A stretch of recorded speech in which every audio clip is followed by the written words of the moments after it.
Scarlett Morgan never imagined that returning home a day early would unravel everything she thought she understood about family. After 3 intensive days at a medical conference in San Diego, where she had just presented groundbreaking findings on targeted lymphoma treatments, all she craved was the comfort of her own bed, a warm cup of tea, and an uneventful evening. But when her Uber driver stopped a block from her house, unable to maneuver past the cars lining the street, her heart skipped a beat. She recognized the vehicles immediately: Uncle Mike's vintage Mustang, Aunt Carol's SUV, with the dance school decal cousin Tyler's motorcycle. Draped across the front of the house she co-owned with her brother Ethan was a massive banner that read, "Family means forever." The words felt like a blade, not because they were untrue, but because someone was missing. Her. The scent of grilled meat, the sound of country music and laughter spilled through the open windows, saturating the air. Scarlett wheeled her suitcase toward the front steps, confusion mounting with each step. When she slipped her key into the lock, the hum of conversation and music inside seemed to falter for a heartbeat, like the entire house was holding its breath. Then a voice broke through the noise. "Scarlett." "Oh my God, you're home." It was her cousin Tiffany, whom Scarlett hadn't seen in 3 years, frozen mid-sentence with a half-full glass of wine in her hand. In the blink of an eye, heads turned, conversations halted, and all eyes locked onto the unexpected arrival. Scarlett stood in the doorway, coat still on, suitcase in hand, as she took in the surreal scene. The living room had been transformed. Family photos covered the walls, nearly all of Ethan, her mother Linda, and various branches of extended relatives. She didn't spot a single image with her in it. The couch had been pushed aside to make room for a buffet table and rows of folding chairs. Children played video games on her television. Her research materials had been displaced by cookie trays and photo albums. The entire family was there: relatives from Texas, cousins from Idaho, even old Aunt Edith from Florida. And no one had told Scarlett. Not a text, not a call. This wasn't a simple oversight. It was a deliberate omission. Scarlett's silence made the room heavier. When her mother appeared from the dining room, offering an awkward hug and chirping, "Oh, sweetheart, you're home early? We thought you were coming back tomorrow." Scarlett didn't return the hug. She locked eyes with her mother, her voice calm but tight. "I came home early," she said. "And I thought, at the very least, this was still my home." Scarlett stood in the middle of her own home, but felt like a guest. As her eyes scanned the photo-covered walls, snapshots of Ethan clutching football trophies, Linda beaming at family cookouts, candid group shots from holiday dinners, she noticed one glaring absence: herself. No framed awards, no photo from her medical school graduation, no trace that she had ever been part of the family story being celebrated here. That feeling wasn't new. It had simply become harder to ignore. Scarlett had always been the responsible one, the self-sufficient child, which in her family translated to the one who doesn't need much attention. Meanwhile, Ethan, with his history of missed assignments, forgettable grades, and smooth charm, was showered with praise for having potential, being so social and bringing the family together. Linda never hid her favoritism. When Scarlett brought home straight A's, Linda would stick the report card on the fridge, say, "That's expected," and move on. But when Ethan scored a B, pizza night balloons and proclamations of, "You worked so hard." When Scarlett earned a full scholarship to medical school, her mother's only response was a flat, "Well, if you're going to study, you better see it through." But when Ethan landed an entry-level job at a local insurance firm, extended relatives showed up with congratulatory cake. The imbalance continued through high school. Ethan's football games were community events. Scarlett's state-level debate championships ignored unless nothing else was happening. The only person who had ever made her feel genuinely seen was her father, David. but he had passed away from heart disease 5 years ago. He used to slip small handwritten notes into her backpack that read, "You're more brilliant than they see. Don't let the noise drown your worth." But even he never said those words out loud in front of Linda. After his death, the house became a financial strain. Scarlett had suggested they buy it together. Ethan would live on the first floor with his wife Ashley. Linda would move into the converted garage unit, and Scarlett would renovate the second floor for herself, her home, and her workspace. Scarlett used her research fellowship savings to cover the majority of the down payment. Ethan's share came from Ashley's parents. All terms were documented with the help of her attorney, Joanne Foster, something Linda dismissed at the time as unnecessary between family.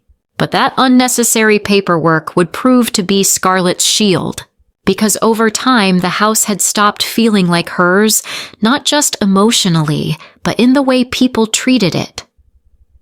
As Scarlett moved through the crowd in her own living room, faces offering awkward smiles or quickly glancing away, she felt it in her bones.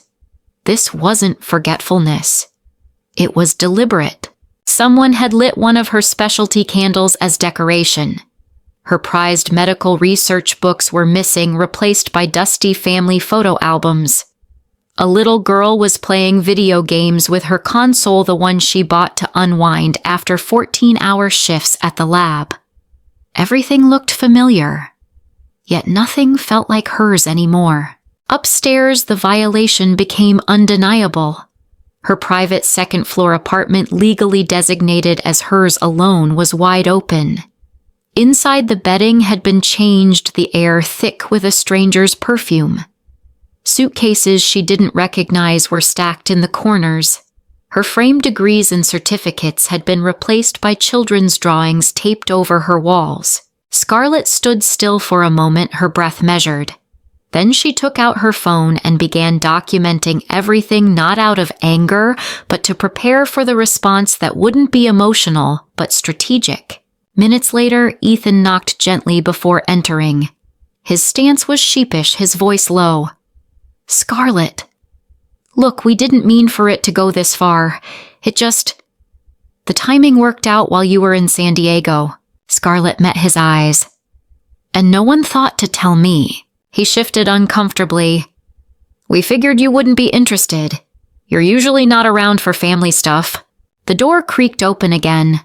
Their mother, Linda, and Ashley, Ethan's wife, stepped in. Linda made a dismissive motion with her hand, as if brushing dust off a shelf. "Honey, you're always working. We didn't want to burden you with the details." Scarlett turned toward her. "You didn't want to burden me. So you let people sleep in my bed, go through my belongings, move things without asking." Ashley spoke calmly, almost rehearsed. "We were planning to clean it all up before you got back. Some of the older relatives can't do stairs, so we had to put them somewhere comfortable." Scarlett didn't reply. Instead, she walked over to her desk. As she opened a drawer to reorganize her documents, her fingers brushed against something beneath a guest's suitcase, a lemon-colored folder tucked just out of view. Inside Ethan's financial documents, denied mortgage applications, maxed out credit card statements, rejected refinancing requests, and suddenly everything made sense. This wasn't just a family reunion, it was a performance, a calculated event to reclaim the house through narrative and guilt, to make Scarlett feel like the outsider in her own home, to push her to give up her share quietly, conveniently. Scarlett didn't scream. She didn't cry. She didn't even raise her voice. She simply stood in the middle of her violated bedroom, surrounded by someone else's perfume and children's artwork covering her medical degrees, and began making a plan. This was no longer emotional. This was legal. She started documenting everything. Every corner of her second-floor apartment was photographed, the unfamiliar bedding, foreign suitcases, disorganized research notes, shattered glass in the bathroom, and every detail pointing to a clear breach of privacy and property. Each photo was time-stamped and labeled. That evening, she texted her best friend Chloe emergency. "Can I call? I need a safe space to think." Chloe replied almost instantly, "Always. Daniel's making lasagna. Guest room's ready." Without speaking to her mother or Ethan, Scarlett packed a small bag and left. She checked into a boutique hotel downtown. There, in the silence of her room, she laid out her files, the photos, the mortgage documents she had found, their original co-ownership agreement, and text messages from Linda and Ethan. The pieces were starting to form a full picture. The next morning, she called Joanne Foster, the attorney who had helped her with the house purchase. "Scarlett, this is earlier than usual. Everything all right?" "Not really. I need legal guidance regarding breach of our co-ownership agreement." The meeting was set for 11 a.m. Scarlett arrived with her laptop documents and photo evidence. Joanne welcomed her into a conference room with a property law specialist already seated. After reviewing everything, Joanne laid it out clearly. "You have several options. First, we could file for a partition by sale. Second demand, Ethan buy your share at full market value plus damages. Or third, retain your ownership, but have your portion professionally managed, removing the emotional burden." Scarlett didn't hesitate. "Option 3. I want control without ever having to deal with them again." She reached out to Elite Property Management, a company specializing in high-conflict co-ownership cases. Director Jennifer Collins agreed to inspect Scarlett's space personally. During the walkthrough, they assessed the physical damage and outlined repairs needed before listing for high-end rental. Ethan happened to return mid-inspection. His face paled as he saw a stranger measuring windows. "What is this?" he asked sharply. Jennifer, cool and collected, responded, "I'm with Elite Property Management. Dr. Morgan has authorized us to prepare her unit for rental. As per the co-ownership agreement, she's fully within her rights." Ethan's mouth opened, but no words came. Scarlett didn't even look at him directly. She just turned and said calmly, "From now on, all communication will be in writing. Emotions are no longer part of this." Scarlett never expected that while meticulously planning her legal defense in Portland, an entirely different door would open, one that led 5,000 miles away. The email arrived as she sat in her hotel lobby sipping a coffee after a long night of documenting violations for her lawyer. The sender, Dr. Hans Meyer, director of the International Medical Research Consortium in Geneva. "Scarlett, your presentation at the San Diego conference made a lasting impression. We believe your research could reshape global approaches to lymphoma treatment. The consortium would like to invite you to lead a 3-year study based in Switzerland. If interested, we'd love to schedule a video interview later this week." She read the message 3 times. It felt like a sliver of sunlight cutting through a week-long storm, recognition in its purest form. Not in the form of forced smiles, awkward hugs, or forgotten congratulations, but in the form of an opportunity to do what she loved with people who actually valued what she brought to the table. She replied immediately, "I'm very interested. I'll need a few days to handle personal matters, but am available for an interview this week." While the legal machinery back in Portland moved into place, locksmiths, cleaning services, property management, Scarlett began preparing for something else entirely, a new life. She initiated her visa application, notified the HR department at her current institution of her potential 3-year leave, and consulted her financial advisor to separate all her personal assets from the shared property. Throughout this process, Ethan and her mother bombarded her with messages. They alternated between guilt trips and subtle threats. "You're making Mom sick with worry. You're tearing this family apart over a misunderstanding. Dad would be disappointed to see you walk away like this." Scarlett didn't respond to emotional manipulation. Her replies were polite, factual, and strictly through email. When her mother mentioned stress-related health issues, Scarlett sent back, "I've forwarded you a list of covered providers under your insurance. Please prioritize your well-being." She knew that engaging emotionally would pull her right back into the trap she was trying to escape. The video interview with the Swiss team took place on a quiet Thursday afternoon. Dr. Meyer, along with colleagues from Kenya, Brazil, and South Korea, asked about her receptor modulation techniques, image analysis, workflow, and clinical application timelines. No one asked her why she missed the family barbecue. No one brought up cousin Jennifer's baby shower. By the end of the hour, Dr. Meyer smiled. "We'll be sending you an official offer in the next few days." And just like that, Scarlett knew her life was about to shift radically permanently toward a future where choosing herself didn't mean being called selfish, toward a space where her worth wasn't up for debate, toward freedom. 3 days after the interview, Scarlett received the official offer from Geneva. "We are pleased to formally invite Dr. Scarlett Morgan to join as principal investigator of the Targeted Therapy Initiative beginning next month in Geneva, Switzerland. Your package includes housing allowance relocation support and full access to IMRC laboratories and clinical partners." She printed the email, laid it beside a copy of the co-ownership contract for the Portland house, 2 pieces of paper, 2 completely different futures. One rooted in hurt and obligation, the other freedom with direction. Scarlett didn't burn bridges. She chose to exit with clarity and strength. Alongside her attorney Joanne, she sent a formal notice to Ethan, either buy out her share of the house at full market value plus damages, or accept a third-party rental arrangement while she relocated to Europe. As expected, Ethan couldn't secure the financing. The only viable option, leasing the second floor under Elite Property Management.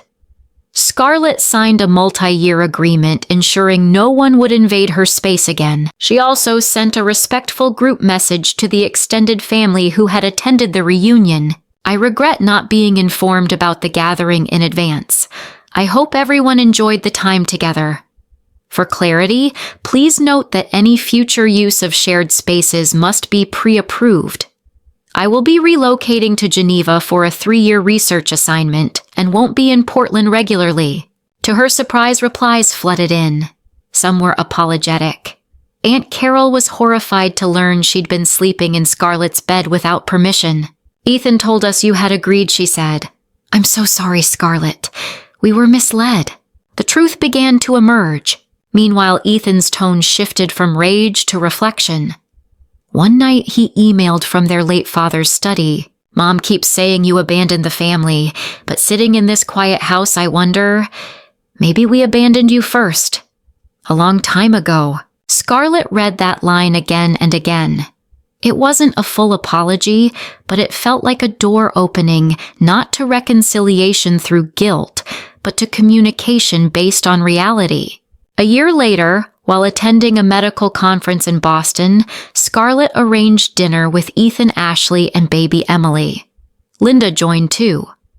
The meal was quiet, awkward, with long pauses and delicate silences.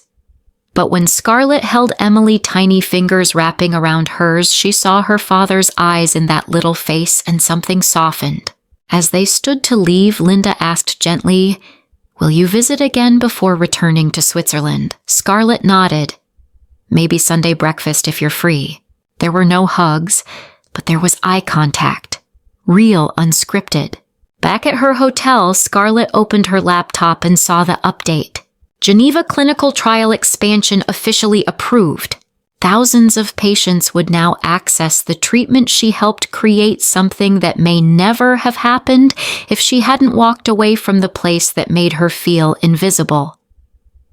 On Sunday morning, Scarlett sat across from her mother at a quiet cafe near the airport.